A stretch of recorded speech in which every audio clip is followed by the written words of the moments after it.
Hi and welcome back to MRTV. Today I have a really special interview for you, an interview that lots of you have been waiting for. I had the chance to speak to the team behind the DecaGear 1, a newly announced PC VR headset that aims to deliver high-quality PC VR experiences at a low price while introducing new features like facial tracking. Now, this interview here is already the shortened version, and it still goes for 1 hour and 50 minutes, so really long, but I can tell you it's worth to watch the whole interview. If you don't want to do so, I've put in timestamps down into the description of this video, so you can simply jump to the topic that interests you the most. So, I've asked all the questions that I believe the VR community is interested in, so stay tuned, watch the whole video, because all of this goodness is coming up.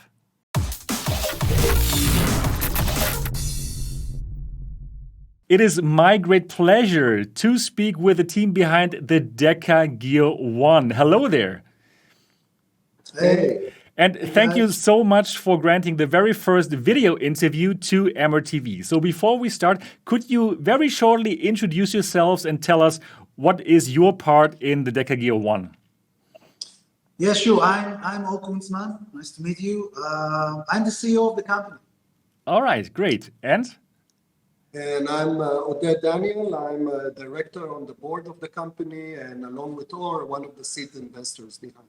All right, amazing. Thank you so much for your time. And you know what? We have so many questions. The VR community has so many questions for you, and I am going to represent the VR community now, and I'm going to try to get all the information out there. So this interview is going to be separated into two big parts. First of all, the headset itself. We want to get to know everything possible about this DecaGear 1. And I think you also have a prototype here that you're going to show, and I think we're all excited about this. The second part is going to be about your company. Like, who are you guys? And how can you pull this off? Because this is like a huge thing, right? To produce a headset and to produce it at scale, sending it out to all the people in the world who want this. So this is going to be the two parts of this interview. Now, before we start, how about we start with a little summary? Probably you have 1 minute to introduce the headset and what's special about it, and you have 1 minute to talk about who you are as a company and introduce yourself a bit. So let's start with the headset. What is this headset about? What is special about it? You have around 1 minute to tell us all about it. Okay, I will do it. So this is a PC VR headset, and it's a headset that targeted to multiplayer games. And we decided that we need something special for them. So in multiplayer games, we basically others see you playing with us. You cannot move by blinking. You cannot just be faceless. You need to communicate with fingers, with hands, with your body. So we decided to create something a little bit new. And that's the DecaGear 1. All right. Cool. So we're going to get into all the details of the headset very soon. Amazing. So then who are you? We have heard nothing about you before, right? Like zero. You're coming out of the blue. So probably also very short, what is your company? How many people are you? Where are you located? And just give us a bit background, just very short. We're going to get into depth with this as well. So the company has an office here in Bangkok, Thailand, where Or and myself spend most of our time. And that is just by coincidence and not anything that we aimed or planned to be. It's just where we stay for the last 7 to 10 years, and we live most of our lives here. Although we split our lives with Israel and Thailand, we split it between those two countries. So one of the offices is here. It's maybe a way we can call it the headquarters, but the company in its nature and DNA, it's a distributed or decentralized company. From the fact that today you need to attract so many talents and expertise around the world, they don't necessarily sit here in Bangkok, and it's not easy to bring them here. So we need to consolidate a very specific team of expertise, and they pop up in different places over the world. So we have people that work from us from Latin America, from Russia, and from many other countries in the world. So we are multinational in this sense. Okay, great. So how many people are working for your company? Full-time around 17 right now. I would say the total, let's say the people that involved, which is most of them engineers, there is around 30 guys that involved in the company right now. Let's go into depth. Let's go into super detail now with the hardware because we have so many questions that are on our mind. So first of all, let's start with the visuals of this headset. Tell us a bit more about the display. Is it an LCD? Is it an OLED display? Is it 2 or 1 screens? And yeah, let's get into detail with the display or the displays. Okay, so display, first of all, the resolution is 2K on 2K per eye. The display is splitted. It's two dedicated screens. It's LCD, 90 hertz. What else I can say? What is the size of the display? Size, 2.89 inch per eye. That's it. Okay, good. So this is very similar to the HP Reverb G2. Actually, it's exactly the same resolution and exactly the same size. So I would suggest it's probably exactly the same display. We can't say. Okay, you can't say, but your smiles like they talk a bit about it. Okay, but it's very similar as compared to the HP Reverb G2. So now you have 2 displays. So is there any kind of IPD adjustment? Yeah, sure. In fact, we are working on it right now. Just a second, I'll get the mechanism. Maybe we can be... Okay, that would be amazing. So IPD... Yeah, but IPD can smoothly, mechanically move. It's not 3 steps, it's not 2 steps. Okay. Yeah, All well, right. this is a printed version of their mechanics that would actually decide and govern the distance between their 2 display panels. All right. So you could see their system. Great. And what exactly would the IPD range be? It's still in the works. It will be wide. It will be probably from 68, Timothy. 59 to... Okay, around 50. We don't want to say 59. Because it's not round? Maybe we can say right now that it will be wide. Okay. We know about the 72. We're not sure about the lower end right now. Okay. Probably 62, 61, 63, something like that. Okay, but about the high end, it's going to be 70? 72. 72. So what is the FOV of the device? The field of view? Okay, the field of view right now, first of all, the lenses, it consists of 1 lens element right now. And the lenses and the screens will give you 114 field of view. I can just tell you that right now, at this moment, we are working on a second version already. Maybe it will be out when we will be ready, maybe not. So right now, we can definitely say that what we have at hand, which is 114, but we really trying hard to make it wider. Okay.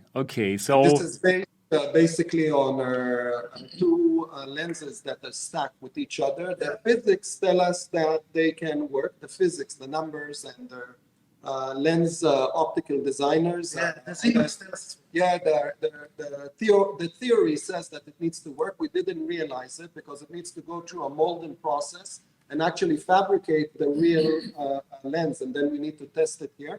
So this is a plan. It's on the table, and we don't know where it's going to take us in terms of time frame, but we know that the physics at least work. Okay, so 114 for sure. And if you have a different kind of lens that you're probably also working on, then it's going to be more, but how much more? Like we did talk before, Oded, and then you told me like 117. Is that still in the makes, or what was this number about? No, 117 is a theoretical level of the Okay. existing lens, and it's not it's just a theoretical level, but Okay, the lens mathematically. the new version is going to be around 125. Let's not say. But more or less. I mean, what's the physics? Let's say, Sebastian, that we're pretty sure that it will be above 120. Okay. What we learned from this is that you manufacture the lenses yourself. It's not something that you buy off the shelf. It's like your design. The lenses also, you can see that there is a cut specifically for the headset. Okay. Okay. We don't have the inside plastic here right now, but these two lenses, where's the other lens? These two lenses have to be specifically like this, if you can see the shape. Yeah, I can see. Okay. Right. Why? Because on the upper level here, we're going to have also proximity sensor and also the eye camera, because we have the facial tracking. Okay, right. So, and here is the nose cut on the lower part. So tell us a bit more about phase flow. So this is your, the new thing that you're bringing to the table here. And it's like two cameras that are like looking at the user's eyes or forehead and mouth, right? Tell us a bit more about it. Well, I can, it's a pretty simple technology when it comes to the mechanics around it. It uses, it's all enabled through artificial intelligence and create a model that could look at your face and translate it to vectors that can make sense to a 3D object in a 3D environment in a game. So, I mean, it's pretty standard technology, and it requires great deal. Yeah, I mean, the technologies, it's not standard application, but the technologies around it are pretty much standard. And it's a hard work to create the training sets and to train the AI, but the results are beautiful. And I'm sure that over the years, we could see better and better systems that are introduced to the market. But the results that we have been seen in their existing setup are impressive, and they are bringing a new level of bringing the experience to be way more immersive. Yeah, basically, about phase flow, it's important to understand the technology is that you cannot use almost any machine vision, facial recognition, open sources, because you cannot see the face. You have a camera, you have a headset on the face, right? So your face is splitted. We have one camera. These two cameras are working in parallel. One working only on the face, the other working only on the eyes. They're not caring about your facial structure. We don't have facial recognition as is. We don't see a face. And that's what makes it a little bit harder than to do facial recognition with a phone camera, for example. The question is just like, how are developers going to integrate it? So in the very beginning, obviously nobody is going to support this, right? It's like the chicken and egg problem that you're facing here right now. So how will developers integrate it? Do you have an SDK ready? Are you already in the talks with some companies like VRChat? Tell us a bit more about the actual use when somebody who buys it gets the device. The answer is that we don't have a lot of dialogues with publishers, and all of this public exposure is pretty happening right now. Yeah, yes, right. And I think, and it's good. It's good because this public exposure creates awareness and motivation for the entire industry to integrate it. So definitely, their system is going to have, that standard procedure in SDK, and a simple one that is straightforward to integrate it into the games. And I believe that in the next months, we are going to establish those relationships with the publishers, definitely the ones that need it more, such as VRChat. We are very we're hopeful to open with them open channel and dialogue. and Every other multiplayer game. yes, and every other multiplayer game. What we can All tell right. you is that most of the work for once you have phase flow, the SDK is pretty easy. Okay, to integrate a script in Unity or in Unreal Engine, for example, which we already did. As a game developer, it will take you minutes to do it. I wouldn't call it a problem, but most of the work is to make your characters ready. Do you already have this SDK ready? Could you give this to VR Chat right now, or are you still working on it? No, we can give it to VRChat right now. What we cannot give them is the headset itself. Yeah, okay, that makes sense. So Yeah. VR Chat, you're probably watching this. They want to give you a nice SDK. So I'm Really pretty want- I'm pretty sure that you're going to have a direct channel to VR Chat after this interview. So no worries about this. And now for the tracking, like the camera which is looking at your forehead, it's also looking at your eyes, right? But this is like one camera. So am I correct if I think that this is not like the eye tracking that like a dedicated eye tracking could give you, like what Toby is giving you, for example? Yeah, it's not what Toby can give you. It's not for the rendering, Right. but it's pretty pupil movements pretty accurate. We Okay. track your pupil movement pretty accurate, and we see both eyes. The camera is very wide. We see also part of your. We don't have the shape here also, but we change the shape of the headset where it touch your forehead Yeah. in order to see a little bit of your eyebrows as well. Okay. So you can even lift an eyebrow and we catch it. Okay, great. Now there's two cameras looking at your face, and well, of course, people will also be concerned about privacy, right? Where do these images go? Have you thought about privacy issues? Yeah, we also put a text block in the website. They're not going anywhere. We're not sending it. Nothing happened on the servers. There's nothing. Basically, you can play offline. Okay. The images are not leaving your PC. They're not leaving your headset. They're All not right. stored in. They're not stored anywhere. Okay. Every frame, basically, we're talking about 40 frames per second. Every frame, the images are deleted. Okay, so let's get to the tracking. Now, your headset is an inside-out tracked headset, just like the Oculus Quest or the Rift S or the HP Reverb G2. And as I saw on your website, it has like 4 cameras, just like the competing headsets. So tell me a bit more about this inside-out tracking. Is it like a tracking solution that you have bought somewhere, or is it a tracking solution that you have like come up with yourself? Is it something that you developed yourself? Tell us about the tracking. Yeah, everything is developed in-house. Wow. The tracking basically consists of two systems that's working together.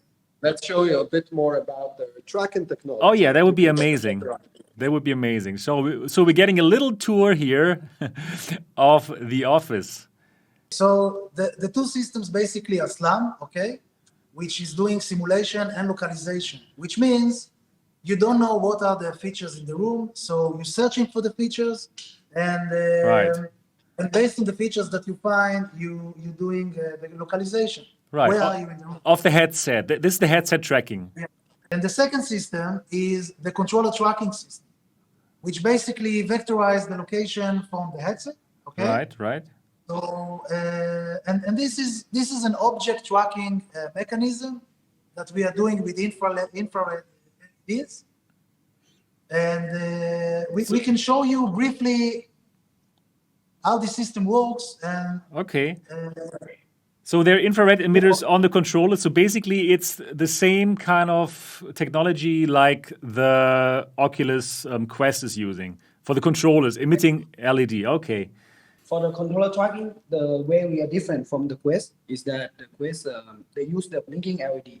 Right. This blinking LEDs here is emitting 10-bit pattern that they Okay. can use to identify the ID of each LED. So they know when they look at the image, they know that this is ID 10 and this is ID, let's say 8. So Okay. they know the ID of every LED. Right. You did some really nice reverse engineering here of the Oculus software. No. So yeah, Bastian, Sebastian, it's important to understand. This is not the Quest controller, and it's really not. Yes. And Right. it's really not the same technology. Okay. So I'm listening. I'm looking forward to understand more. Okay, so the way we're doing it is we're doing it different. We use patterns in this controller to identify the ID instead. So we're not using blinking LED. Okay. Yeah, the pros is that every frame, you always knows the ID of this, let's say this LED, because you always see this pattern here. So you always know that this, if you see this cross, you always know this is 10. Okay. With the blinking LED, you need to track the LED for like a few frames. Okay, I before got you it. can know the idea. This is the camera. Yeah. It's tracking this. This is one of the exact camera that we have on the headset. Okay. By the way, we're going to expose our bomb soon, so we can tell you this is an OmniVision camera. Okay. FOV of 140, which see infrared light. Okay, cool. Okay. And as you can see here, first I try to detect the tracker. I call this part. This part is called the tracker. It's like the head of the controller that we use to track. So this is tracking the tracker. So you find the box that where in the image where the tracker is. And okay, after it finds this box here, what we do is that we identify each LED. Here in this image, it's trying to show you the number, the ID of each LED. Here it's like 4, 5. Maybe you don't see the number, but okay. Right. It's showing you the ID, and from these points here, you can do the PNP algorithm to get the position of the tracker. Okay. Cool. And with this, you can smooth the position using the inertial units, the initial measurement units in the hardware, which will make it very smooth. Currently, I'm showing you without the smoothing. Okay, so how well does this tracking work as compared to, for example, the Oculus headsets? So occlusion is a big issue when you tracking hand controllers in VR, because one hand is going to block the tracker of the second hand. So this solution have a really good occlusion solving, because we can see any point from almost anywhere of the tracker in order to do the tracking. Basically, we need a minimum number of points, let's say 5 number of points, in order to do the PNP, in order to do the location. If there's one controller in front of the other, you probably only have like very little to see of the occluded controller. And in that case, I believe that's why actually Oculus is just using the emitting things, because you only need to see the LED. You don't need to see any pattern.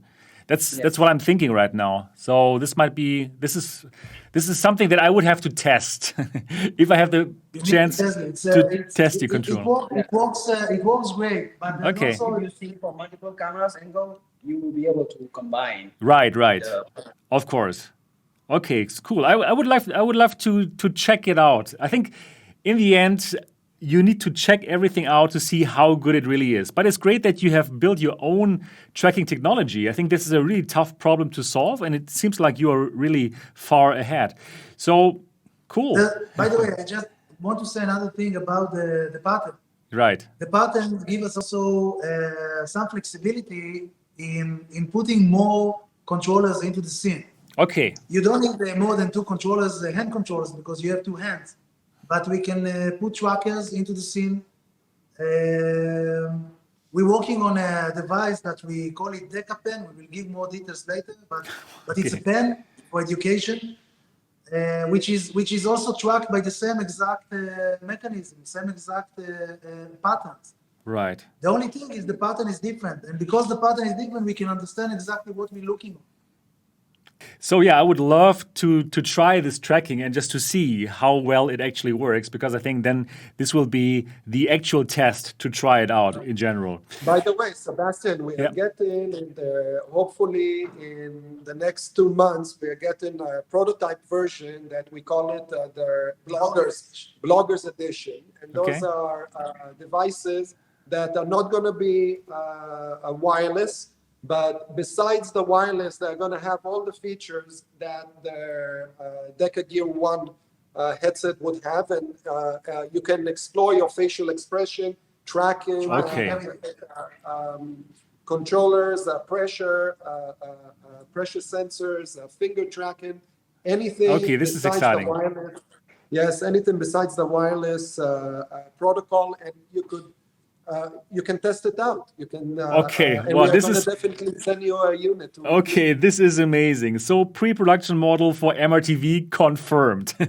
I think the community is going to love this, because yeah, they want me to try this stuff out, and I will gladly check out the tracking, check out everything that you're sending over. So this is like good news. And Well, we as we expose our R&D process here to the public, we would also want the public to make some quality assurance to our product Okay. in public. Okay. So I think MRTV is the best way to do this, for sure. It's going to be very public on the channel.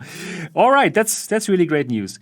So now let me keep on talking about still tracking, because I was asking the community for questions before this interview, and there's lots of people who are really into VR chat. Well, that's why also you came up with this idea, right? And they want to know, are you planning any kind of full body tracking? Is there any way to bring your feet into VR as well? Yeah, so that's been asked a lot in our Discord channel lately. And right now, no, we are not going to release any trackers. Which is also, there's a principal problem here, because we cannot track the foot with the headset. And right now, our tracking mechanism is here. Right. So it has to be something external or self-contained, which means that we need some kind of a small SLAM device, which is going to be pretty expensive, because there's going to be a processing of this device. We know that it's important. We're thinking about it. What we think that will be more productive right now is we're going to release something in our SDK that will allow you to use the HTC trackers. If you have the lighthouses and HTC trackers, you will be Okay. able to use it alongside our system. All right. Yeah, I think then you don't even need to develop something. It's already developed, called Open VR Space Calibration, something along these lines. So this should already work then. Yeah, cool. Right. Good to know. So we talked about the tracking. Now let's talk about the controllers, and they look really nice on the website. So do you have them here? Could you show them into the camera? And also, could you show us could you also show us the prototype of the VR headset? We have not really had a very close look of it. Would be great to see it. Okay. Yeah, so let's start with the controllers. The controller itself, this is, by the way, printed in-house. So this is the controller, okay? The controller is basically have a mechanism that you know from another controller, so a valve, which stick the controller into your hand, okay? Here we have a pressure sensor on this side. If you see this plate over here, Yes, see it? I see. Uh-huh. So this is a pressure sensor that cover these 3 fingers. So you can, you don't have a grip button on this controller, so you basically can press on it. Okay. On this side, all this shell is covered with capacitive sensors. So basically the shell this is the outer shell. With this cover is basically contain all the sensors, which we put in one PCB. Timothy can show it to you. They're all here, basically. Okay. Really great Now, to see that. off. Yeah. Off is our software lead. So Great to meet you, and, Off. yes. Yeah, nice to meet you. And Timothy is in charge of the PCBs and Okay. schematics and layout. That's why also his table looks like this. you Yeah, know? that's normal. I mean, I'm an engineer too, actually, so I totally understand what's going on there. The toy maker. Yeah, right. Toy maker, you're making our toys, which is a good thing to do. So let's stick a bit with the finger tracking. So Here we see, okay, finger tracking. yeah, so how about compatibility? Like, will this be compatible with the finger tracking of the games that are optimized for the Valve Index controller, for example? Or is it more compatible with the games that are programmed for the Oculus Touch controllers? So where is the compatibility? The compatibility is that it's going to start working with the SteamVR. So Yeah, it's we're going- compatible with SteamVR. Yeah, we're going to write the OpenVR driver for this finger tracking. So this thing here is going to work with any games that, let's say, support the Valve Index knuckle. Okay. If they support the Valve Index knuckle, they should support us. Could you show us the controller again? And could we go through the buttons? What kind of buttons you have? Also, do you use batteries or do you charge this with USB-C, or how does it actually work? Timothy, you can ask me to lead. Yeah, we have a LiPo battery in the controller, and it's charged using a USB-C charger. Okay. So yeah, and each of the buttons also have proximity touch sensors, so you're able to track the fingers, the finger position Okay. of your thumb and also of the index finger through the trigger. Okay, could we have a closer look at the thing? Okay, yes. So we see like two buttons The there. buttons layout menu. Yeah, We have the X and Y here. right. We have the joystick, Can you? which is also clickable. Okay, right. And then you have on the other side you have a trigger. You have one trigger. Yeah, the Yeah. trigger is also it's like a dual trigger, okay? Because you have you have like an analog input, and then you have A click in the toggle. end. Okay. Yes. And the sensor over here, and the pressure sensor is over here. Okay, so the pressure sensor, it is like a bit, it's more exposed as compared to the Valve Index. For the Valve Index, you cannot really see it, but here you can see, okay, this is some kind of button that you can press when you hold like a fist, right? Yeah, but it's not really go inside. If for example, I'm trying okay. to press it, Okay, got it's it. feel very solid. It's feel very solid, but between the plate and the controller, we have rubber basically. Mhm. Yeah, it lies on top of the sensor, so the sensor will sense anytime you press, you're able to get that. The sensor is able to get that input, Okay. even if the card does not move in and out. Yeah. All right, very interesting. So, how long will the controller work on one charge? That's a good question. And I only right ask good now- questions. Yeah, totally. Right now we're doing optimizations for the power consumption. Let's say that we are around 4.5 hours right now. We will not release it with 4.5 hours, so no need to worry. It's going to be around 7 hours, 6.5, 7 hours. Which means that we either need to put a little bit bigger battery than what we have inside right now, or optimizations, which what we're trying to do right now, and we think that we can get to this goal with the current battery. Okay, and how long does it take to charge them from 0 to 100%? There's a fast charge here, so it's going to take around one hour, Yeah, it's really around 1 hour. maybe Okay. 1 hour and a little bit. Okay, great. So the controllers look really interesting to me. I have the feeling that lots of people are really interested in these controllers, actually. And I did get questions, could these controllers be used on other headsets, like the HP Reverb G2 or any other headsets? And I believe that the answer is a very strong no, because you have developed your own tracking algorithm, right? So you can confirm this is only working on the DecaGear. Yeah, it will only work with the DecaGear. Let's talk more about the headset itself. Let's have a look at the headset. If you could show it into the camera from all different angles, perhaps. that would be like super exciting for the audience to learn more about the headset itself. Okay. Yes. So yeah, just show it in the camera. Yeah, here is, this is not a shell, but this is a prototype. Of course, it has some components that go in and out Right. on a daily basis. But this is the design there. The nice thing about it, it's a very narrow headset. When I put it, it's really convenient. It's not big. The gravity is distributed comfortably over the face, and I feel that I like it very much personally. Here you could see the camera is integrated, Okay. and all can continue to present. So, as you would say, basically the screens are small. They're not. It's not big screens. Based on the screens and based on the lens and the distance and everything, this is going to be the final size.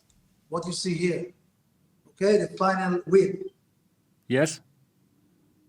Okay.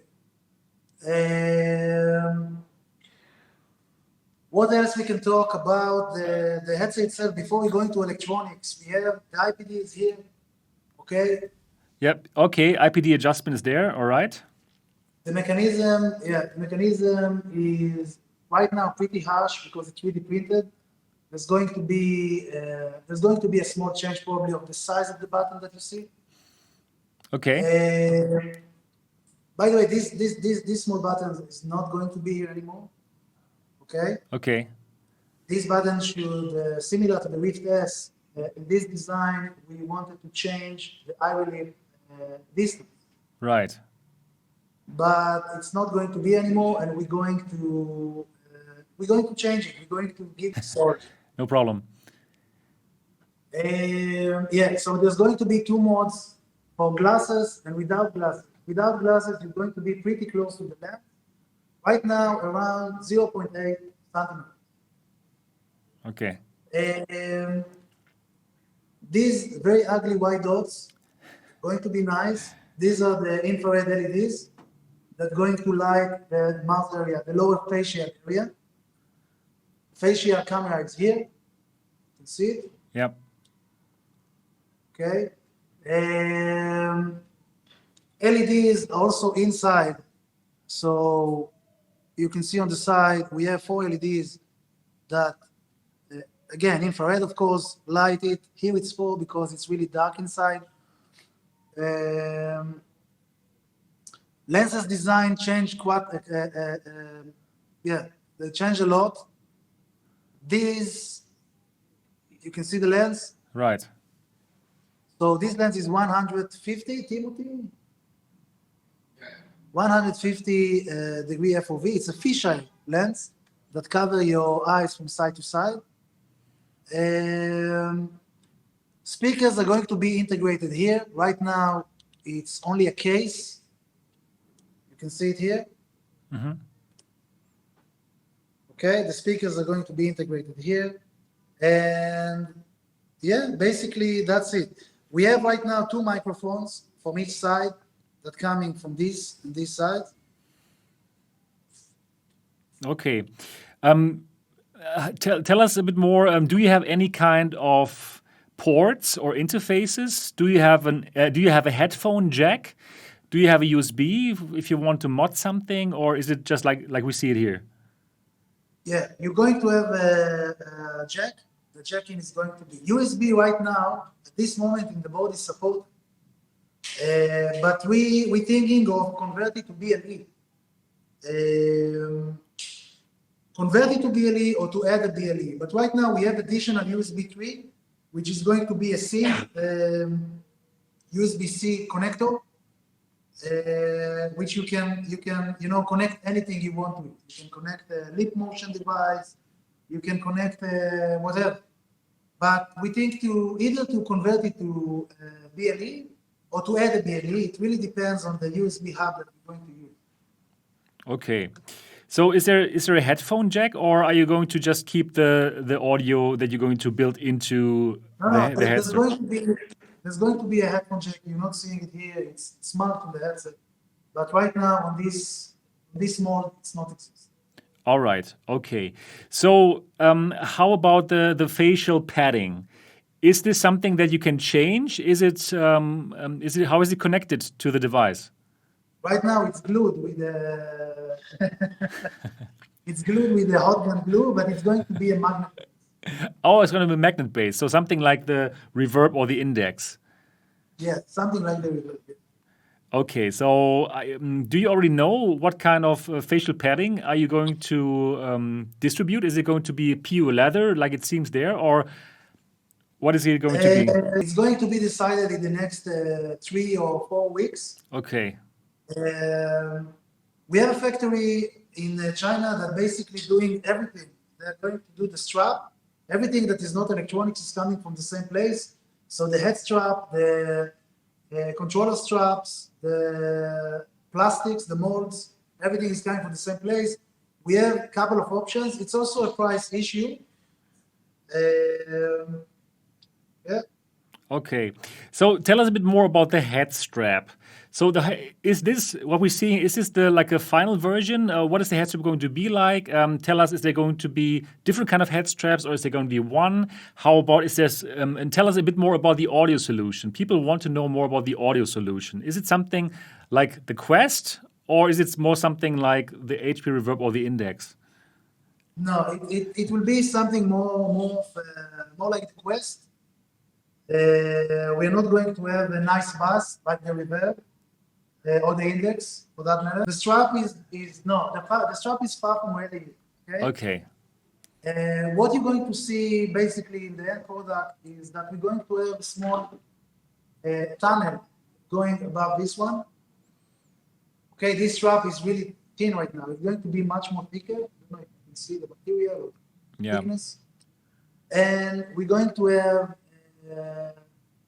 there's going to be a simple cable here, electrical cable that's coming to here, and you're going to have 3 connectors up and 2 here for the battery. Think about it like a triangle battery. Okay. Yeah, we're going to talk about this in a moment. So, but do you already know about the material of the strap? Is it going to be like plasticky, like the Quest 1, or is it more going to be like a strap like the Quest 2? No, it's going to be like the Quest 1, not like the Quest 2. Okay. A little bit more firm than the Quest 1, but similar to the Quest 1. Okay, good. So very similar to the material here, but you cannot see it. You try to see. Yep, we get an idea here how this is going to look. So let's talk about how does this actually work, this device. So this is a PCVR headset, and you're going to connect it to your computer using a cable. What kind of cable is this? And actually, how does it work? What kind of plug will you use? Are you going to use DisplayPort or USB? Tell us a bit more about this part. Yeah, it's a DisplayPort and USB 3. The plug, it's a Molex plug. It's a pretty standard plug. It's a plug that gives you the dual connectivity, so you don't need to have separate connectivity for the display and for the USB, pretty much like every headset right now, like the Rift S and other headsets. Cable is 5 meters. Yeah, the cable you can take it off. There's a nice clip that we're now working on right now. So the clip will be much easier than the Rift S to take out the cable. Of course, that in the Rift S you don't need to do it on a session base, okay? And we're going to give you the ability to connect on a wireless mode, on the wired mode, so you can easily connect and disconnect the cable. Okay, so this is a pure PCVR headset. What kind of internals does the headset have? In your Discord, people were talking about the XR2 chipset, or do you have any kind of mobile chipset? And what does this mobile chipset do? Is it just doing the camera work, or tell us a bit more about the internals of the headset? Okay. First of all, right now we experimenting with the wireless chips.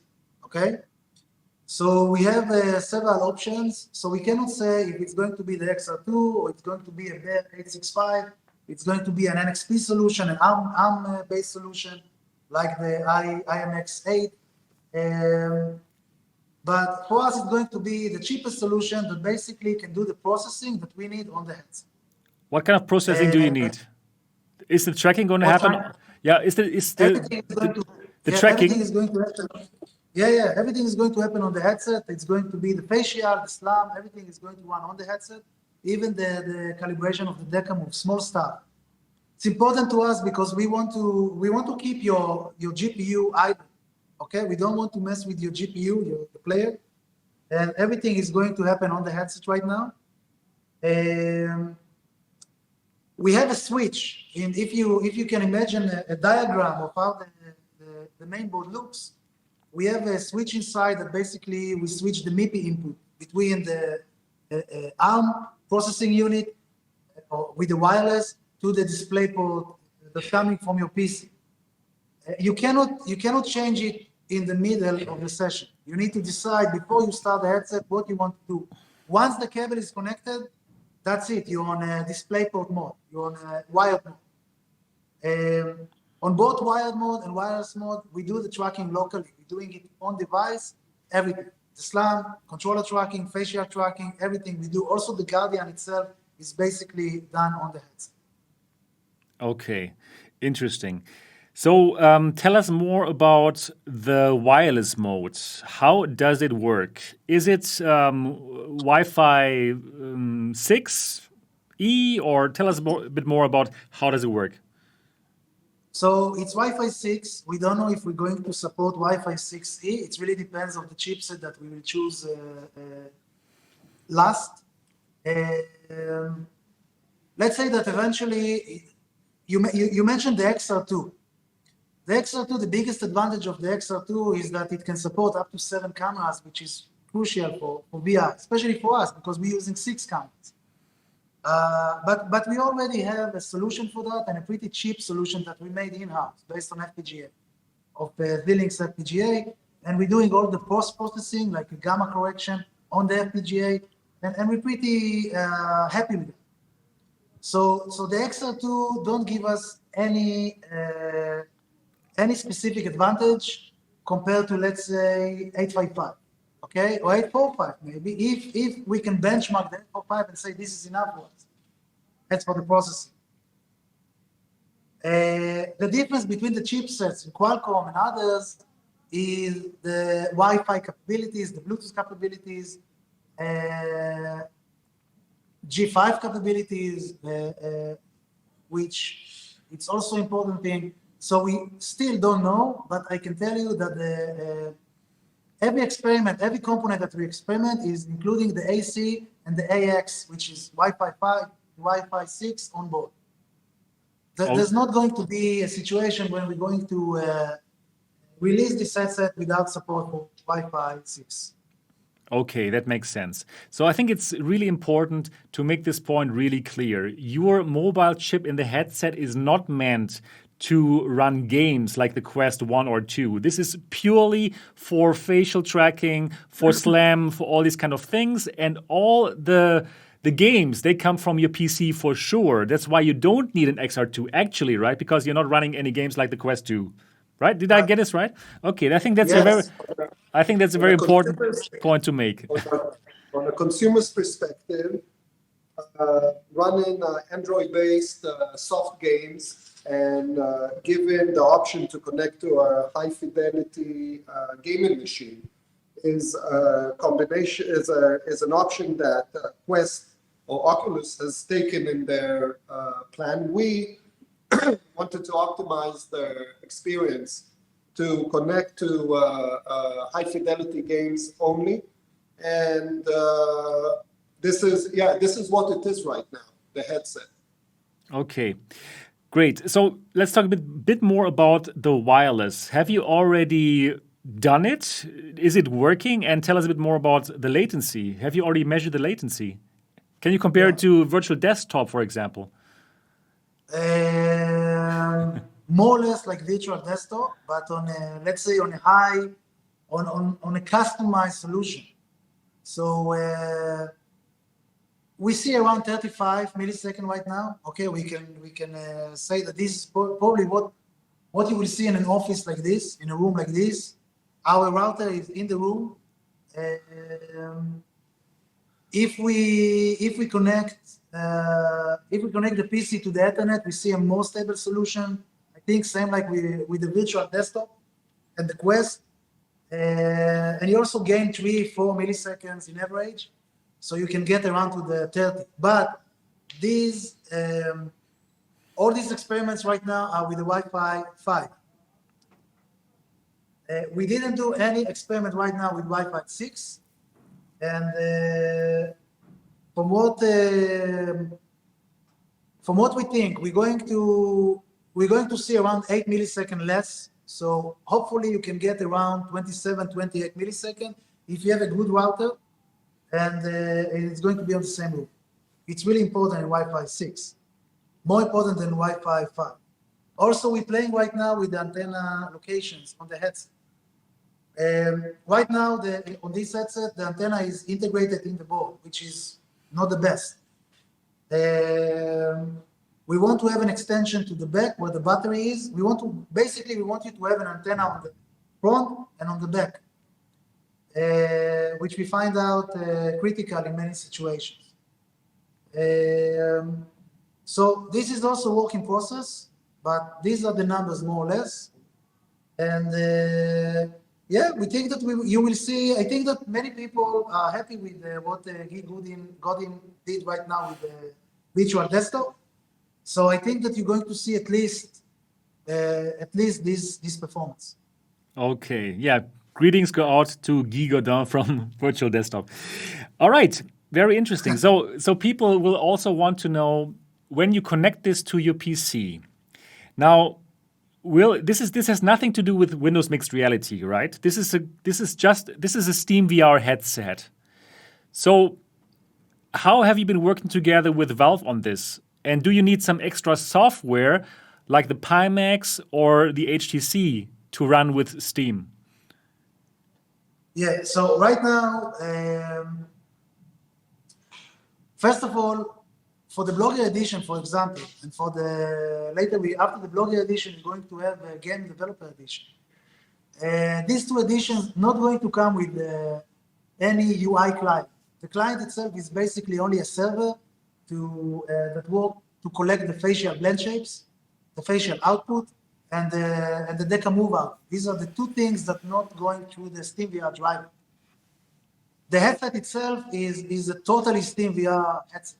It's like you don't need anything else basically. Let's say that you don't care about the facial tracking and you don't care about the Deca move device.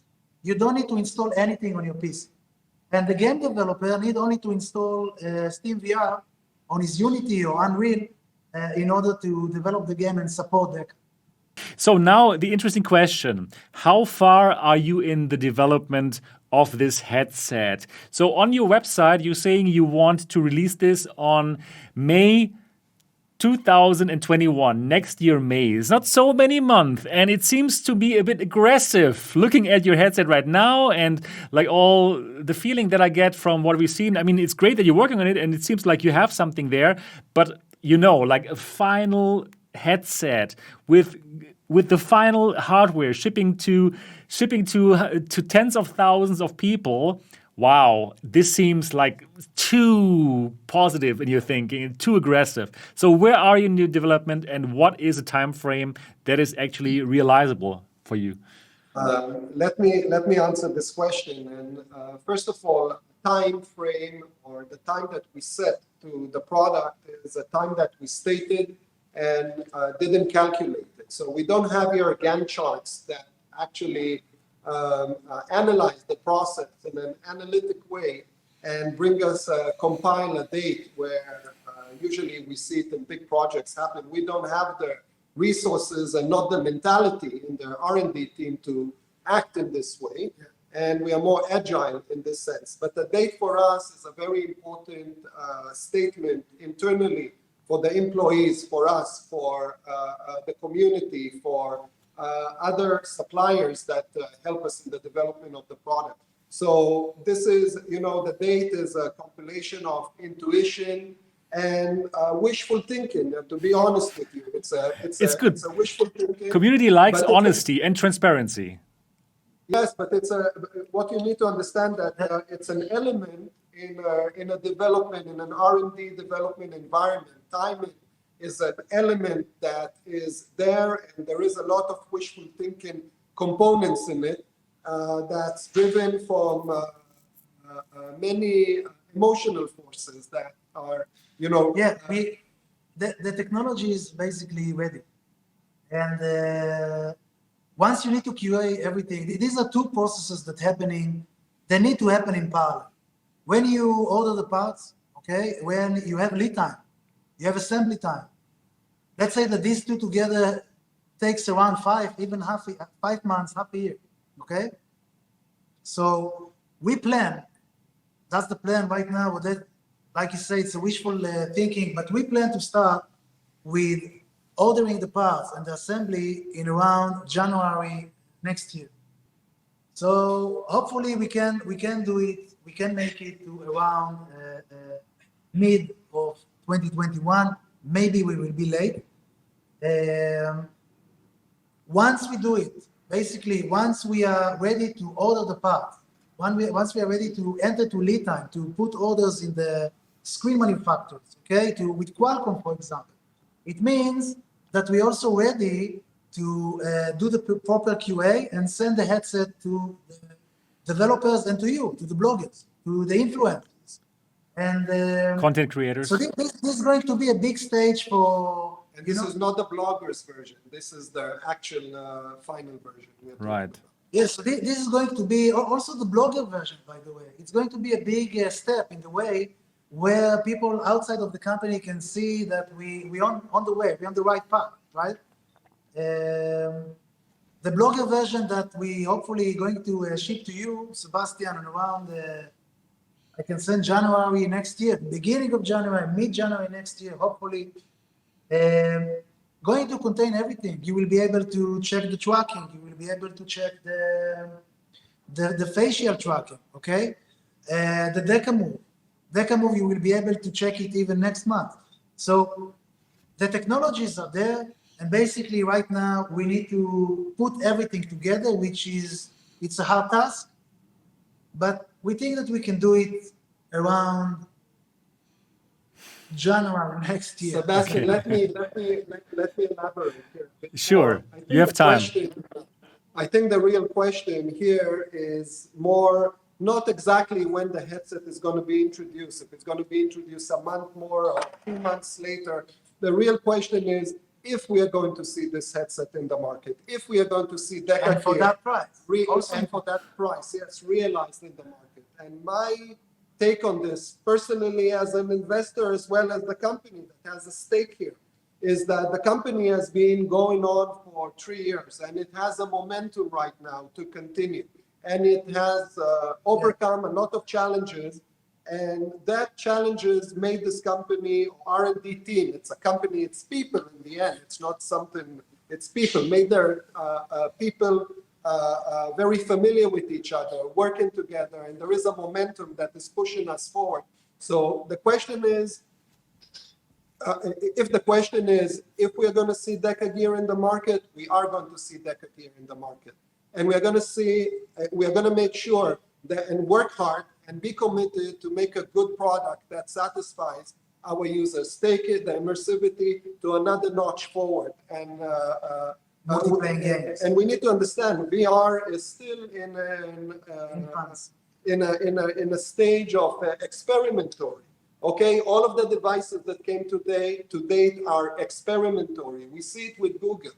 Google introduces devices to the market that are not perfect. The mighty Google, with all the resources in the world, how come they come to the market with a device that is as simple as what they introduce? I mean, it doesn't make sense. In other products they have, they do a fabulous job. They give us really systems that we don't want to use other options. They work beautiful. But VR is not in that stage. It's still evolving. It's still shaping itself. For me, for instance, it took me about 12 years to use Bluetooth earpods. I used them 12 years ago. The technology was here, You're just old. but it didn't, it didn't work for me. Just 2 years ago, where Apple just came with all the parts together, it made me use it and it changed my life in a way. So this is the stages that we see in VR. So what I'm trying to tell you, even DecaGear is not going to take us to the experience of the next life, reality that we completely immersive and we're in the matrix. But we are going to definitely push the level field one notch, one step ahead. And we are going to come in with a product to the market. And if there are going to be delays, they are not going to be delays that are unreasonable or delays that take the innovation out of the product. Yeah, we don't, there's no culprit, there's no the technological culprit that will just stop us, from making these sets. And I want to talk about the price again, because Me too. this was like a big issue of our work. And everybody would be really happy if we release it for $800. Okay, no question asked. Okay, they make it for $800, but we wanted to really bring something to the market, and this starts with the price, like what Facebook is doing, which is great. Okay, VR should be something accessible. So we're going to send you, hopefully this week, we want to send you a splitted image of the headset internals. We're going to expose most of the components that we are using, the brands, the prices, everything. Basically, that's what people are going to do 2 days after we're going to release it on anyway, right? So we also believe that we can make it in the state price, okay? More or less. That there's guys right now that are doing pre-orders on our website. And these pre-orders are going to be fulfilled with the price, with the $449. But we also hope that the release product will also be in this range. Like Oded said in the beginning, when we decided how to budget this company and how to do what we do, we are not going to release a product in $700. That's not going to happen. So the price for DecaGear 1 is not only a price that comes and says, hey, how much we can profit on a product, but it's a statement that it's part of a statement in the product. So we want to brand our company in this price range of bringing great technology in an affordable price as a statement, rather than making a device more attractive for consumer to buy on a financial basis. For us, it's a branding statement. We can do more. We can do more, and we can deliver it in a lower price. And that's a thing that we want to keep the spirit of this motto in the company. So how can you actually make this happen, this kind of price? $449 for everything that you're showing off here, the internals, like the display is basically very similar to the HP Reverb G2 and extra cameras. And so tell me, just like how is it feasible to make a $449 device as a little startup company and with the aim to sell this probably to tens of thousands of people and still make a profit when you're not using the same business model like Facebook, like selling data? Well, you're a hardware company, right? So you must make you must make profit out of the sales price. Okay, so we have the BOM list and the bill of material, and we go over the list over and over again, and we check the prices of the components, and we are getting to a figure and a number. That number we add our margin, and this is our gross profit, so to say.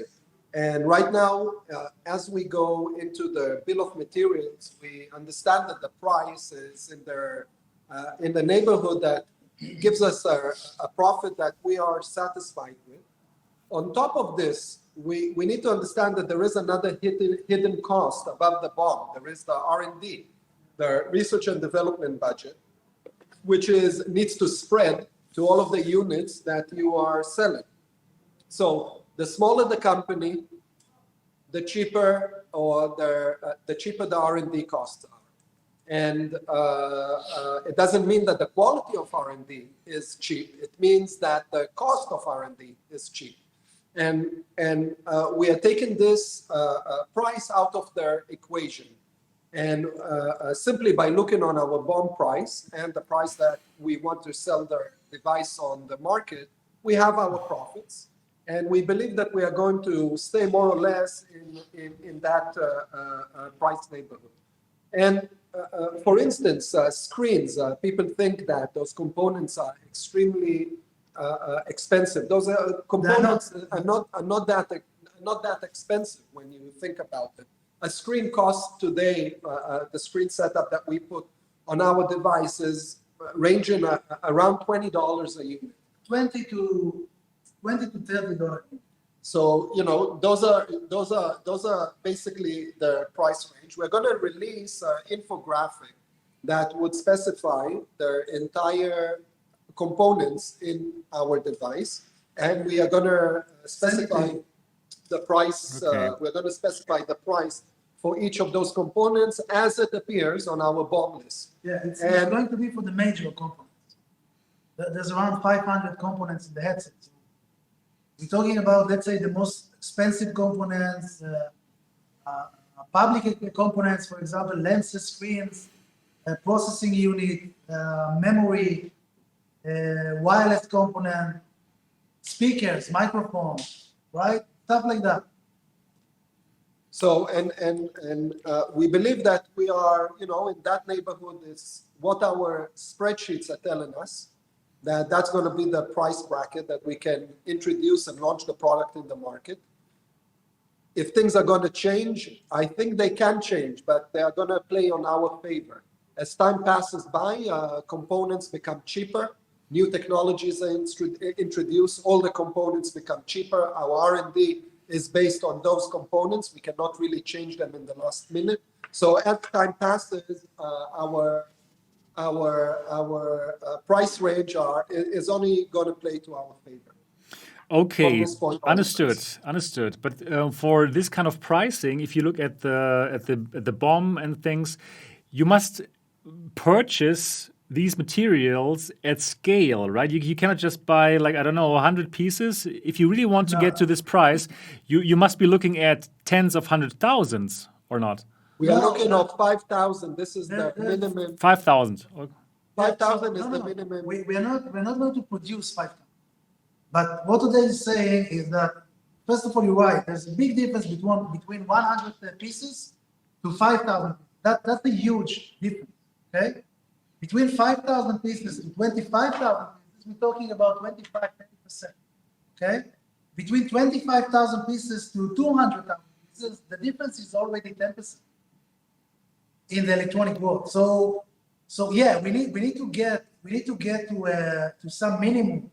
Okay, scale. We cannot tomorrow do a 300 prototypes and say, okay, DecaGear is out. It will never be 449. So on our plan, Sebastian, is that the minimum that we can really assure this price and cannibalize a bit on our profits is 5,000 units of production. But what we are thinking about of our first production, realistically, our first production batch, we are thinking on a figure between 25 to 50,000 units. This is our first production batch. Now, this requires, by the way, a hefty amount of investment and allocation of securities, in which we are in the process to right now raise. But financially, in our company, we have the resources the self-resources in the company to go out with 5,000 units right now. This is the resources that we have right now secured in the company for the production. But we believe that once we reach early 2001, we believe that we are going to upscale this figure to somewhere in the range or neighborhood of 50,000 units. Okay, this is like a very interesting part. And I wanted to get to this a bit later, but now that we're talking about it, this is like a perfect moment. So about your funding. So you just said you're an investor, Oded. So at the moment, how is the company funded by, is it angel investment? What round are you in right now? Are you looking for funding right now? It's a good point. Me and all serial entrepreneurs from the past and from other businesses that we have done and doing today. Me specifically. So we have our financial resources enough to fund a hefty or long-term research and development process. But that's what you have been doing until now. You've been self-funded, Yes. you two, and Yeah. you simply put all the money inside. Yeah, we are calling it out-of-pocket money, and we are talking about several millions that have been invested in the company to date. It's not a big number. You need to understand that R&D teams are small in nature. If they are authentic and you scale them slowly, so R&D team are not that expensive today in nature. The prices of R&D in the world are falling down because you get more expertise, distributed work mentality in the organization, lets you to acquire talents from other countries and form an R&D team cheaper.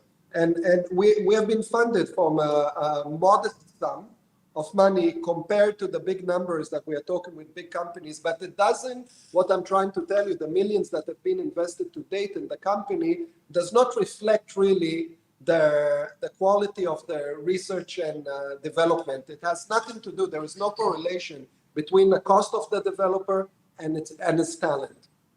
Okay. So we funded the company to date. Of course, when we are going to go to the 50,000 units of production, you're talking here to secure about $20-30 million at least, at minimum. Okay, so your plan is to get this money from venture capital. You're not going to go down the Kickstarter route. No, we are going to go down the Kickstarter route because the Kickstarter route is actually a benefit that every new company has, and we want to use it. Okay, the Kickstarter route has nothing to do with the VC, whether we are going to get money from the VC in this time or another. The Kickstarter route is a thing that we want to, it's a benefit that every company has to exercise. Every new company has the benefit to exercise it. Why not? You know, we can be there. I think there is a charm in crowdfunding. I think that it also disrupts in a way the venture capital community. And we want definitely to support this method of funding. We are in this generation. We talk the culture of crowdfunding. We love it, and we want to exercise our. Okay, that's a very interesting new information that we get here exclusively on MRTV. So Kickstarter is coming. It's not going to be a $20 million campaign in Kickstarter. Who knows? It's going to be a small campaign. What we're doing right now with the pre-order that we open, it's to see the interest of the community base.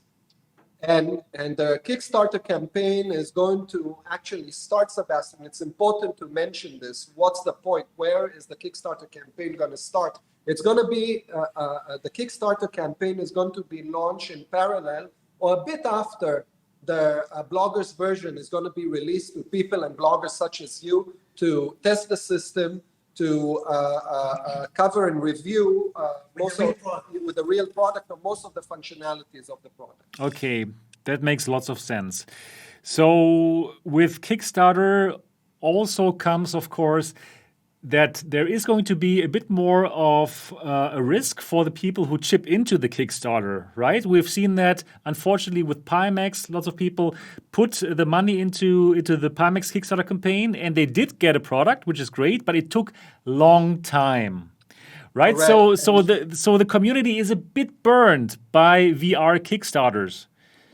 Correct, and therefore today products need to release themselves on Kickstarter, especially products such as a VR headset that is a highly complicated product with a lot of technical risks and delays that can happen in it.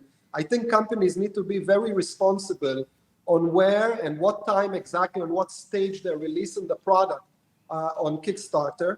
And because if they don't plan it correctly, then a great deal of disappointment can be generated by their future consumers. I don't think that Pimax released the Kickstarter campaign and the headsets to bloggers at the same time. Oh, right. We're going to basically do the Kickstarter after you manage to check the product and say if it's good or not.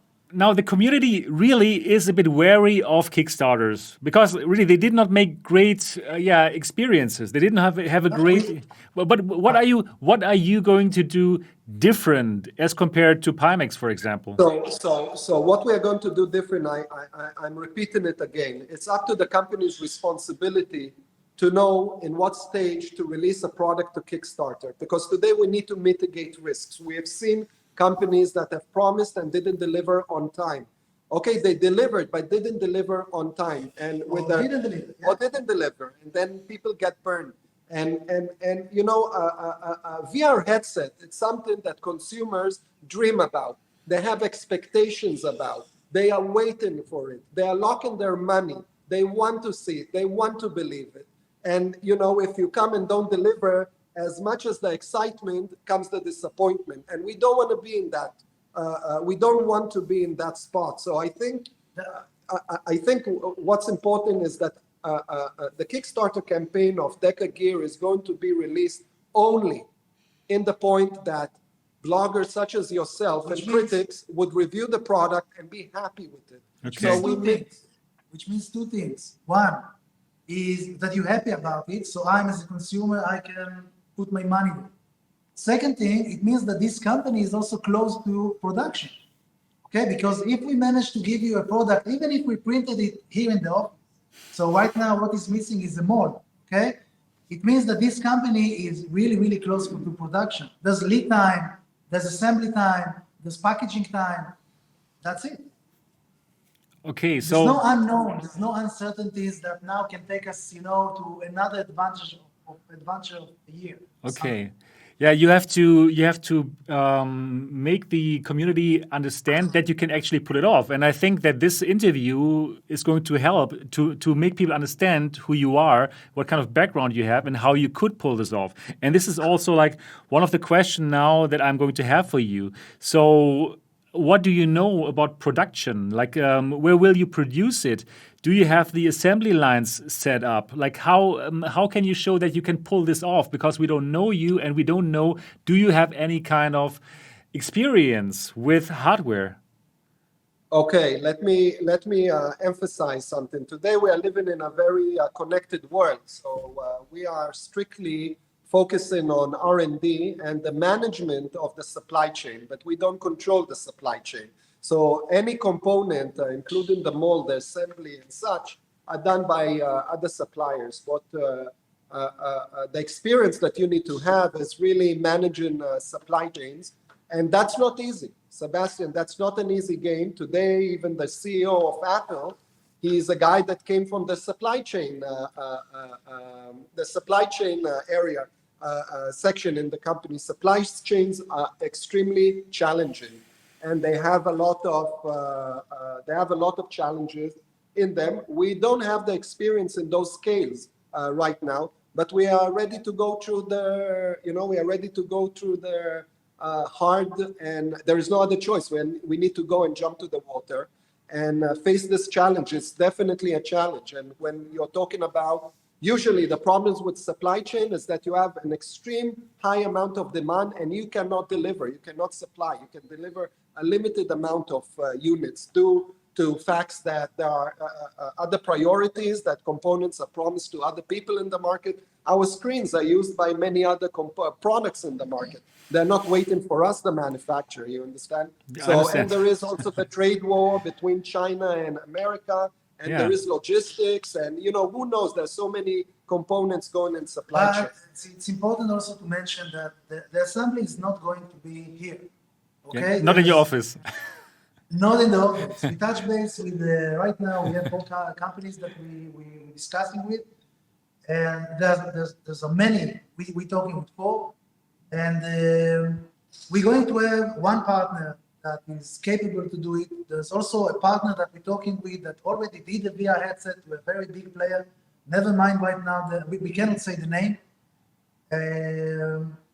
But we're going to have an assembly partner that's going to centralize everything under their control. maybe even the logistics. Talks are still open there. We are, Sebastian, another thing that in our policy is that we want to expose our R&D process to the community. We want to expose R&D process to the world, not only the community. And for the benefit, one, to be authentic and transparent in front of our future consumers. And secondly, we maybe are going to inspire other people and show them how it feels and what it takes to go through this journey. I think it's going to create a lot of Goodwill? It's really, really hard. Don't do it. No, Okay? do it, please. We need more entrepreneurs. We need more engineers. We need more people with imagination. We need more good products to come to the market. Okay, I understand. So you want to be like this transparent, like you're like here now in this interview all along the way, right? And this is basically the Correct. beginning now. And This is the beginning. For me personally, This I is not really, the first. yeah, I'm really happy about this kind of way and this kind of transparent way. And well, it also shows that this is something that we need to keep on watching. So I can tell that at the moment, this is like a big problem, right? The production. And how can you pull it off? And what I understood from it's a big challenge. And what I understood from your answer is it's basically all about your partners that you're going to have to help you take care of production and distribution. Is it? Yes, and Basically- if you're asking if those, but if you're asking if those connections right now are firm, they're not firm. They're yet to get established, and they get established as you go. So we are a young company, and we need to go through those challenges and build those capabilities. But one step at a time. You cannot build this capability in day one. You need to build or start building and developing this capability whenever the time is right. Okay? I understand. So, I understand. So this is like here the first basic step to bring the VR community on your way together with you, right? To the end product, how it looks on your website now already. So there I see a slight disconnect, right? If you go to the website, it seems like, okay, this product is friggin' ready and it's gonna come to you in May 21 if you put in $10. But that actually is not the reality. I must be very clear with you. This is not the reality, right? And probably this disconnect, it's important that people understand it. And there might be people who don't understand it and who will be really angry at you about this. No, right. And it's important to understand what's the reason for it, okay? Okay. The reason for it, it's important to understand also what is the reason between this disconnect between the website and really the objective state, the reality or the objective state of an R&D process. Right. And the thing is that when you invest money, Sebastian, on creating a good website, you create a good website for tomorrow, not for today. Yeah, it's a great website when you indeed. imagine how your website is going to look like. So you don't want to show now the data. You don't want to show now a prototype. You want to show a fully rendered object. So you when you build your website, when you build your image, you dream a bit forward. You dream one step ahead of your time, and it's very natural, by the way. It's also a guide for yourself, for the R&D team, for other people to give room to dream, and it's important. Another thing is, other than small things, I think it's also important to add. There's really, really small things that, let's say, are still a question mark, okay? Like what we saw in the assembly room, we experiment with the sensing pad, right? With the sensing pad of the touch sensor. Other than this, very, very small, or what speakers put in the headset. So which is also a small thing. It's not a big thing. There's not many options. Right now, we experiment with 3 different screen types, from a range of $20 unit to $40 unit, all 2K on 2K, same size, same refresh rate, just different companies. So other than these things, we are basically, we got the product. The product is there. Okay, the product is ready right now for, let's say, for internal QA, which will start right now in 2 weeks. So Sebastian, I think that just a small thing. After this internal QA, let's say that will take 2 months, not more. So we're talking about 2.5 months from now. We will be able to start an external QA, which is the Blogger edition. So The company is already there. The headset is going to look exactly like the website. The connector already know. Right. Sebastian, I think The price of the cable. Sebastian, I think that there needs to be two questions, okay? And the first question, is DecaGear VR going to be introduced to the market in any foreseeable time that would still make it an innovative product? Because if we're going to introduce it in 5 years from now, I guess it's not going to be an innovative product. Okay, so the question is DecaGear going to be realized in the market at a point that it's going to introduce innovation? That's the question. And the question should be less if it's going to be $449 or $475, or if it's going to be at May or on September or August 2021. So the question is, will DecaGear be introduced to the market? Will realize itself in the market and introduce innovation? That's the question. So I can tell you that I'm a believer, and I feel that we have the momentum that is taking us towards that direction. And we want to share that momentum with the community to judge by themselves as well as ourselves. There's many people that are doing pre-orders right now. And the pre-order also fully refundable until we release the product. Okay. So if the product is going to be delayed to August, okay, God forbid, but let's say it will. 2021. Yeah, 2028. Always have to say the years. Yeah. It will be on May 2025. Right. No, I'm joking. But let's say that we're going to have a delay of 2 months. We're going to have a delay of 2 weeks or 2 hours. Until the point that the product is released, you can get you will be fully refunded. You can cancel the pre-order. So there's a big support, as also let's say in the Discord group, there's a big support from these guys, from all these people that are doing the pre-order, that they say, I want your product. I really want it. Right. I'm not just putting my email in a waiting list. Send me the product. Yeah, it's more of a spiritual support and a motivational support, and really, with the money, we don't really plan to use it for. Someone wrote us, just be real. God damn it. Yeah, but you must understand it. People don't know you, and now they know you a bit better, and that you're real, and that you're really doing all the research. But when the thing just got up, it looked too good to be true, right? And then there's the way to put in $10.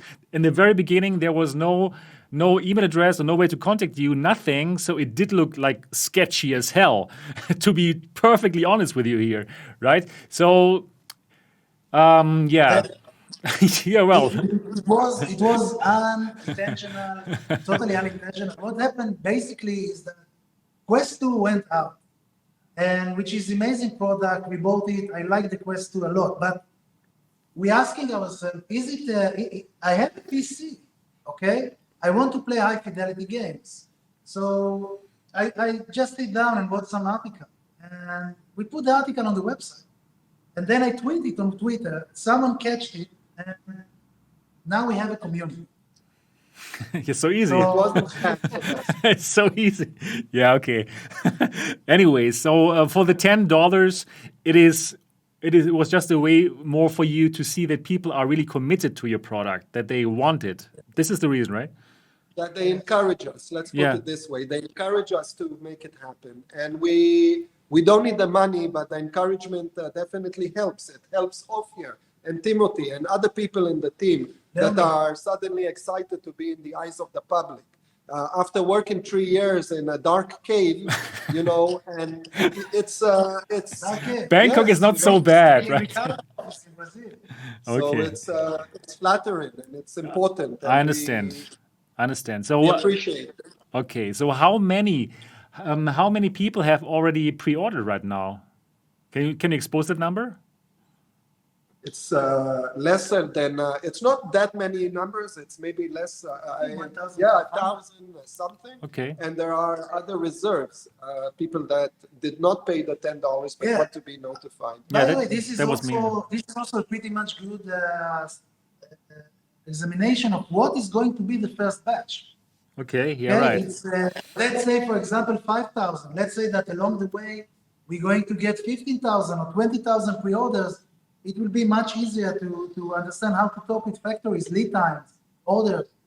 Right. We will know the number. Yeah, right. Especially after the Kickstarter, once people really put in money directly, right? Like $10 is okay, right? People can probably put it, but if you have to put in $449 or $600, it's a totally different story, and that will Yes. also, change how people, how patient people are towards you. Right? Correct. We've Because seen that you in the can change Pimax. the plans. Right, Because right. you can change the plans. They commit their money to one thing, you are delayed, and then they say, hey, you know, I cannot even progress to another item on an alternative. My money is locked. So you put them in a very problematic position. Yeah, you will put them into this position once you go for the Kickstarter. We don't want to do it. Okay. Yes, we don't want to do it. Okay, so like for the people who now pay $10, they're going to have this $449 price locked in no matter about the Kickstarter? No matter. No matter No what. matter- I got this no matter correct, what. right? Put in $10 now, $449 price secured. Secure. Yes. Okay. We have this on video. We're going to play this back later. Well, okay. yeah, you could look at it as a legal commitment. Okay, that's a nice commitment. I But like more it. than the legal commitment, it's a promise. I think that's more important. Okay, it's a promise. So, what do you already have a thought about the prices on the Kickstarter? So $449 is probably going to be the super early bird price, but what is going to be the end price of this device? You are trying to ask in different words if we are going to increase the prices. Yeah, of course. We want to. No, I am okay, the VR so community in one person. I want to know this now. we are committed to introduce the DecaGear one for $449 for the community from day one until the end day of it. Okay, the last day that it's on the market. That's the price that we want to offer it. Okay, but you will need to have some incentive for people to chip in early for Kickstarter. So probably you must put in some. We didn't do the Kickstarter plan. Okay, you don't have it Okay, yet. then- Okay, It's not, we are not there. you're not there yet. Okay, I got it. Okay, no, I'll tell you what's the incentive. The real incentive is to get an early hands on Okay. the device. People in Kickstarter are going to secure the first batch of production to themselves, and I think this is Okay. extremely compelling in our pace of development. In the Depends on how good the first batch is, because very often for the first batch, also you have the risk that it's not as good as the second and third batch. Actually, it's normal. Correct. Especially when it comes from a young company. Right, exactly. We realize this, and we need to think maybe maybe we need to think on a good incentive. Right. We did not really. You're right. Maybe there needs to be an extra steroid of incentive there. Right. So Because- We can say that, Sebastian, next step is not Kickstarter. Next step is to send you a prototype. yeah, I like that. Once the bloggers community going to approve it, then the Kickstarter is on. Okay, so the next question would be probably about the funding. So, okay, Kickstarter probably going to happen, but you will still look for outside money, like from venture capital? Sure, more institutional money, as we call it, that deeper pockets.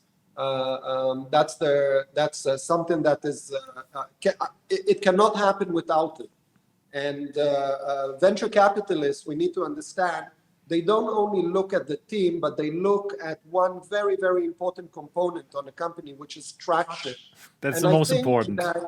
Yes, and I think the support of the community and the demand of the community has done for us a very, very big favor, because it verified and confirmed the will and traction for a product and with its functionality, such as the DecaGear one. So we are very happy from this development. If the investors believe, after they check everything, if they believe that we can do the product more or less in time and in the price that we promised, we offer, the traction is there.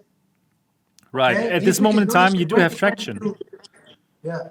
The VC community, again, is not a big community. It's a very small community. And we are not talking about thousands of VCs that are can invest in a company such as this. We are talking maybe 20 to 30 potential VCs. So it's a very small community, and news is spreading very fast within this community. This is their business. They need to come to the companies fast. They need to recognize the tractions. And we have a lot of, we have relationships with VCs, and we have discussions, and it's inevitable. This is a thing you have to go through a big funding round. Otherwise, this thing can You're never not going happen. to production. Exactly, that makes sense. It cannot happen. Yes. So do you already have an idea, like how much you want to raise? 20 million or? Well, let's put it this way. We $1 need billion. Yeah, I like that. Okay, I'm going to check my funds, you know.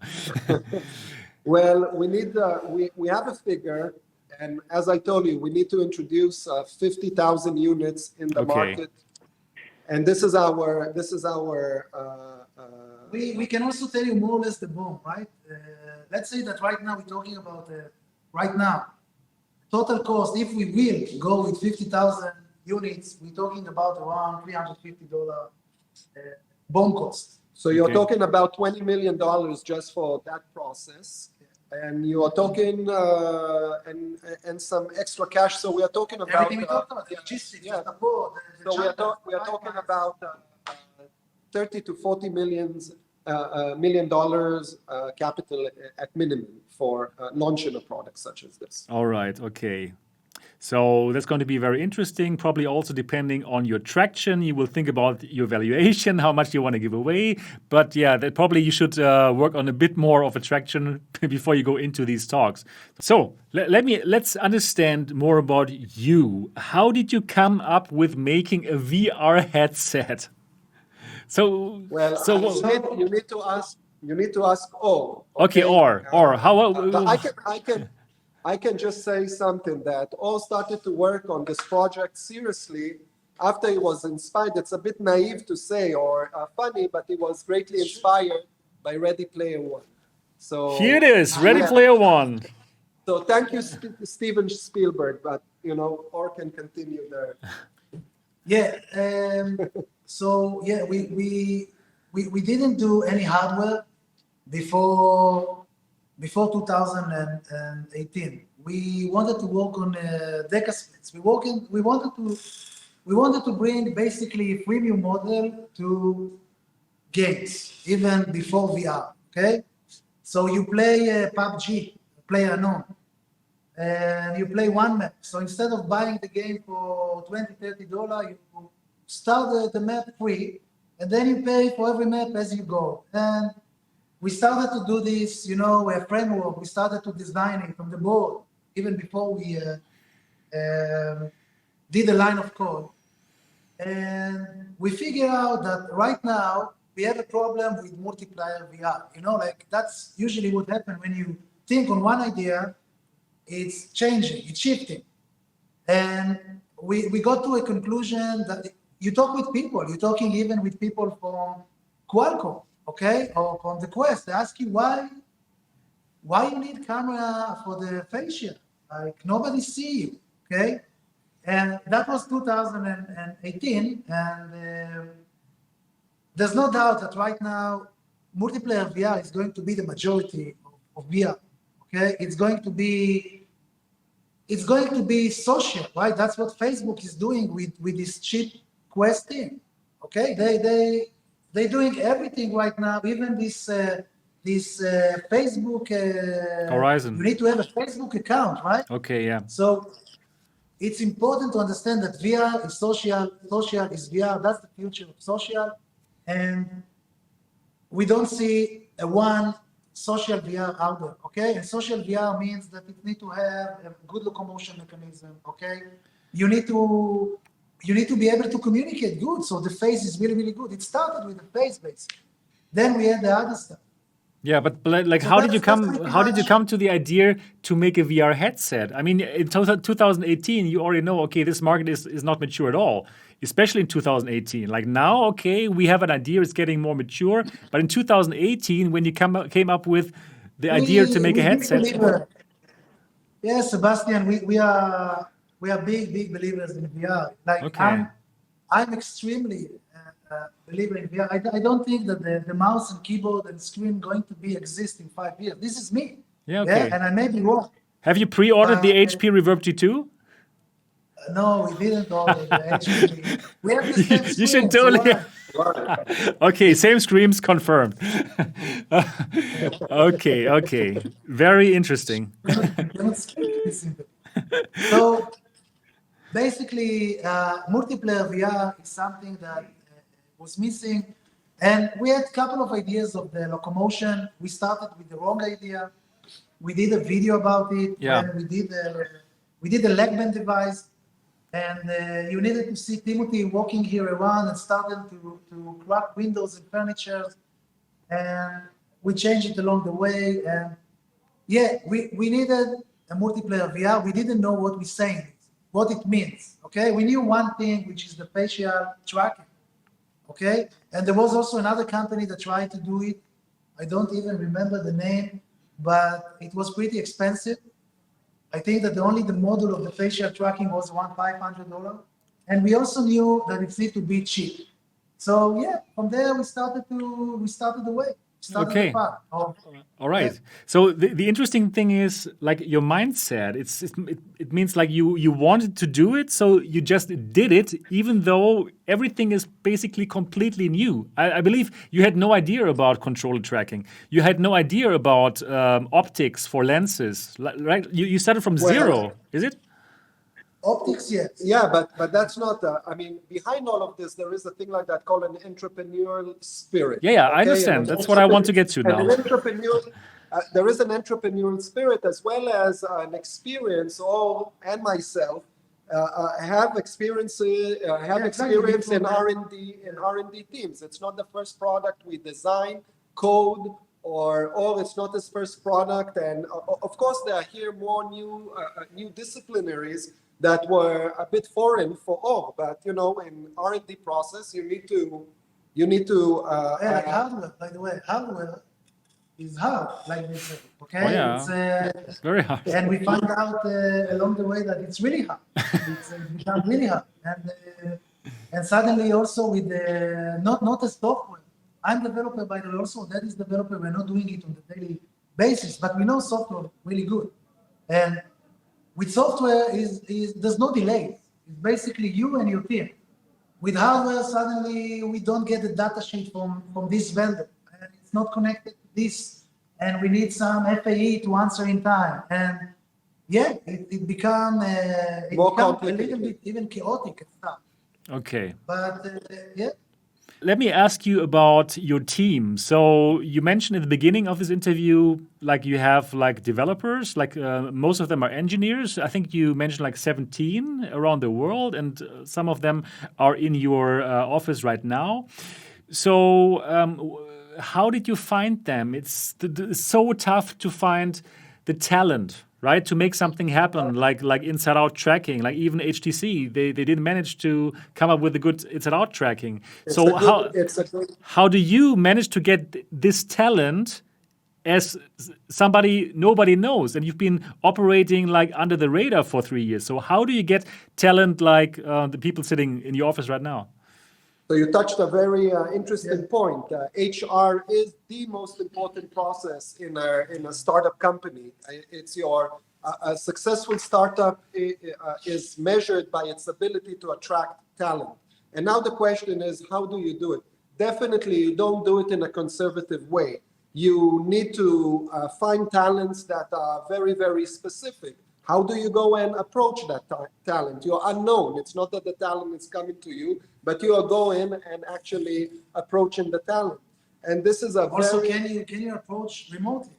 Right. We are a hardware company. It's not so easy. So we need to establish ways to, So DHL is a good friend of ours right now because we're sending to 17 locations around the world hardware that we're doing here in this office. So how do you attract talent, and definitely how it is done when you're decentralized? And there are many ways, and today the decentralization in collaborative R&D teams is picking up, and we have platforms such as platforms that you find artists. You have a platform that you find Behance and platforms that you find your creative designers and industrialized engineers. Then you have platforms such as GitHub that you could see people with passion that have posted the projects on GitHub with proven experience. So you approach them and you get them lured in the project, and it takes a lot of time. It's not happening overnight. But if you're persistent enough and if you love what you do, then people eventually, those people love to create and they love to be in a part of an R&D team, especially when it's distributed. They don't need to go to another place. They can keep their daily habits with them and work on their dreams. Okay, so, but still, how do you get this kind of very specialized talent? Like, for example, you're now in Bangkok. Let me give you an example. Oh, he asked. No. He asked how it's done in Bangkok. It's done from Bangkok or from other places, but the talents are distributed. Right. So they pop up. There is a lens designer. This is like hardcore optics and physics. Like equations that I look at them, they look like Chinese. So and one of the optical engineer is Chinese in this case, and the other one Then that is good. Is Russian from St. Petersburg, and they're working together. That's the same thing. So so decentralization definitely gives you the ability to consolidate good talents, and they pop up from very different places in the world. Okay, super interesting. I can give you an example. We, like Oded started about how we work. You need to be really flexible, okay? You say about HTC. I don't think HTC is a flexible company. I don't want to say stuff that I'm not familiar with. But we had a problem with some USB controller that connect to our FPGA. In order to send all this camera data to the PC, we needed to have a USB controller, and it's not an easy task. There's a fast bus over there. It's 100 megahertz. And after using 3, 4, 5 USB controllers, we understand the guy don't know what he's doing. That's not the USB controller. And now we need to find a new guy that will be part of the team. How we do it? So basically, we went to GitHub. We went to another website that called Hacker. What is the name of this website? Hacker Day. Okay, which you have many makers, many people that working with everything. Okay. And we did like a semi-competition basically, which we told everyone, we have this component, we have this FPGA.